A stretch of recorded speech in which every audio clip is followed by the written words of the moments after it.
கொசுக்கள்ல இருந்து நம்மளை பாதுகாத்துக்கிறதுக்கு இந்த மாதிரி கொசு பத்தியோ அல்லது இந்த மாதிரி கொசு லிக்யூடோ அல்லது இந்த மாதிரி உடம்புல தடவக்கூடிய ஓடமாசோ நீங்க யூஸ் பண்றவங்களா இருந்தா தயவு செய்து இதை பற்றி விவகாரத்தை தெரியாம யூஸ் பண்ணிடாதீங்க. இதை எல்லாத்தையும் பற்றி லேப்ல வச்சு ஆராய்ச்சி பண்ணி நான் எதுவும் சொல்ல போறேன்னு நீங்க நினைக்காதீங்க. அதுக்கு மாறா நான் என்ன பண்ண போறேன்னா இதை எல்லாத்தையும் பற்றி கம்பெனிக்காரங்களே, அதாவது இதை தயாரிச்ச கம்பெனிக்காரங்களே என்ன சொல்லிருக்காங்க அப்படிங்கறத நான் உங்களுக்கு எடுத்து சொல்ல போறேன். ஏன்னா கம்பெனிக்காரங்க எல்லாம் இந்த மாதிரி பொருட்கள் வாங்கும் போது இது கூடவே இந்த மாதிரி லீஃப்லெட்னு ஒண்ணு கொடுப்பாங்க. அந்த லீஃப்லெட்டை மக்கள் அனைவரும் கண்டிப்பா படிக்கணும்னு நினைச்சு இவ்வளவு சின்னதா அழகா அச்சடிச்சிருக்காங்களா, இல்ல இதை எவரும் கண்டிப்பா படிச்சிடவே கூடாதுன்னு நினைச்சு கண்ணுக்கே தெரியாத மாதிரி இவ்வளவு சின்னதா அச்சடிச்சிருக்காங்களாங்கிறது தான் தெரியல. இப்ப நான் கேமரா முன்னாடி காட்டுவேன், உங்க கண்ணுக்கு ஏதாவது தெரியுதான்னு பாருங்க. பூத கண்ணாடி போட்டாலும் கண்டுபிடிக்க முடியாது. இப்ப ஃபர்ஸ்ட் இந்த கொசுக்களை விரட்டக்கூடிய இந்த லிக்யூடோட கொடுத்த கண்ணுக்கே தெரியாத இந்த லீஃப்லெட்ல என்ன போட்டிருக்கு அப்படிங்கறத பாத்திரலாம். பொதுவா இந்த மாதிரி கொசுக்களை விரட்டக்கூடிய லிக்யூட நம்மள பலர் எப்படி பயன்படுத்துறோம்னா, அப்பா கொசு எதுவும் நம்ம வீட்டுக்குள்ள தப்பி தவறி கூட வந்துடக்கூடாதுன்னு நினைச்சு கதவு ஜன்னலை எல்லாம் இருக்க மூடிட்டு ஃபேனையோ அல்லது ஏசியையோ போட்டு விட்டுட்டு இந்த லிக்யூடையும் ஆன் பண்ணி விட்டுட்டு படுத்து தூங்கிடுவோம். ஆனா கம்பெனிக்காரங்க இந்த கண்ணுக்கே தெரியாத லீஃப்லெட்ல என்ன போட்டிருக்காங்கன்னா, இந்த லிக்யூட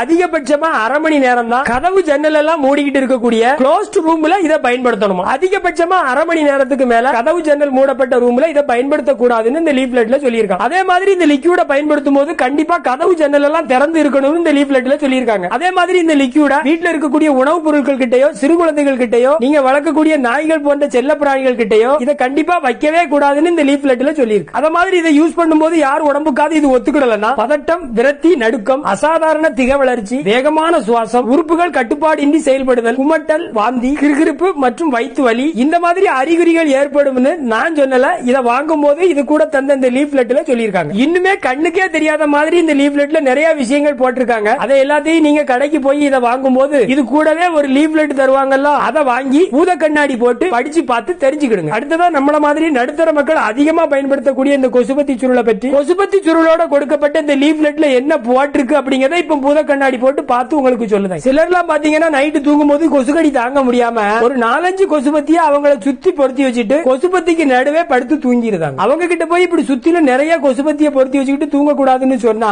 கொசு கடிக்க கடிக்க இதுவே பத்தலையா, நீ வேணா 2 கொசுபத்தி வாங்கி தந்துட்டு போயான்னு நம்மகிட்ட கேட்காங்க. அதை விடுங்க, இப்ப பூத கண்ணாடி மேட்டருக்கு வருவோம். இதுல என்ன போட்டுருக்குன்னா, நம்ம முன்னாடியே சொன்ன மாதிரி தான் கதவு ஜன்னல்கள் எல்லாமே பூட்டிய அறைக்குள்ள கண்டிப்பா அரை மணி நேரத்துக்கு மேல இதை பொருத்த கூடாது. அத மாதிரி இந்த கொசுபத்தி சுருளை யூஸ் பண்ணும்போது கண்டிப்பா கதவு ஜன்னல்களை திறந்து தான் வச்சிருக்கணும். அத மாதிரி இந்த கொசுபத்தி சுருளை நீங்க யூஸ் பண்ணும்போது அது உங்க உடம்புக்கு ஒத்துக்கிடலன்னா என்னென்ன அறிகுறிகள் வரும்னு சொல்லுதாங்கன்னா, கவலை, பதட்டம், குமட்டல் மற்றும் இதர ஒவ்வாமை அறிகுறிகள் தென்படுமா. ஒவ்வாமை அப்படின்னா அலர்ஜின்னு அர்த்தம். அடுத்தது அந்த கொசுபத்தி வாங்கும் போது ஒரு டப்பாவில வச்சு தருவாங்கல்ல, அந்த டப்பாவை மறுபடியும் கண்டிப்பா யூஸ் பண்ண கூடாதான். அதுக்கு பதிலா என்ன பண்ணணும்னு இந்த லீஃப்லெட்ல போட்டிருக்குன்னா, அந்த டப்பாவை அழிச்சு மனிதர்கள் மற்றும் விலங்குகள் நடமாடாத பகுதிக்கு போய் அங்க ஒரு குழி தோண்டி அந்த குழிக்குள்ள அந்த டப்பாவை போட்டு புதைச்சிடணுமா அப்படின்னு தான் அந்த லீஃப்லெட்ல போட்டிருக்கு. அடுத்ததா இந்த ஓடமாஸ், இந்த ஓடமாஸ்ல ஒரு மொரட்டு காமெடி இருக்குது. அது என்னன்னா, நீங்க நல்லா பாருங்க, 2 சின்ன பிள்ளையோட படம் இருக்கு. அந்த படத்துக்கு பக்கத்துல பாத்தீங்கன்னா சேஃப் ஆன் கிட்ஸ் அண்ட் பேபிஸ்னு போட்டிருக்கு. ஆனா அது அப்படியே பின்னால திருப்பினீங்கன்னா இந்த இடத்துல என்ன போட்டிருக்குன்னா, do not apply on eyes, lips and mouth. அதாவது கண்ணுலையும் வாயிலையும் உதட்டிலையும் போடக்கூடாது. ஒரு 10 வயசு பையனுக்கு அவனுக்கு கொசு கடிக்க கூடாதுன்னு சொல்லி இந்த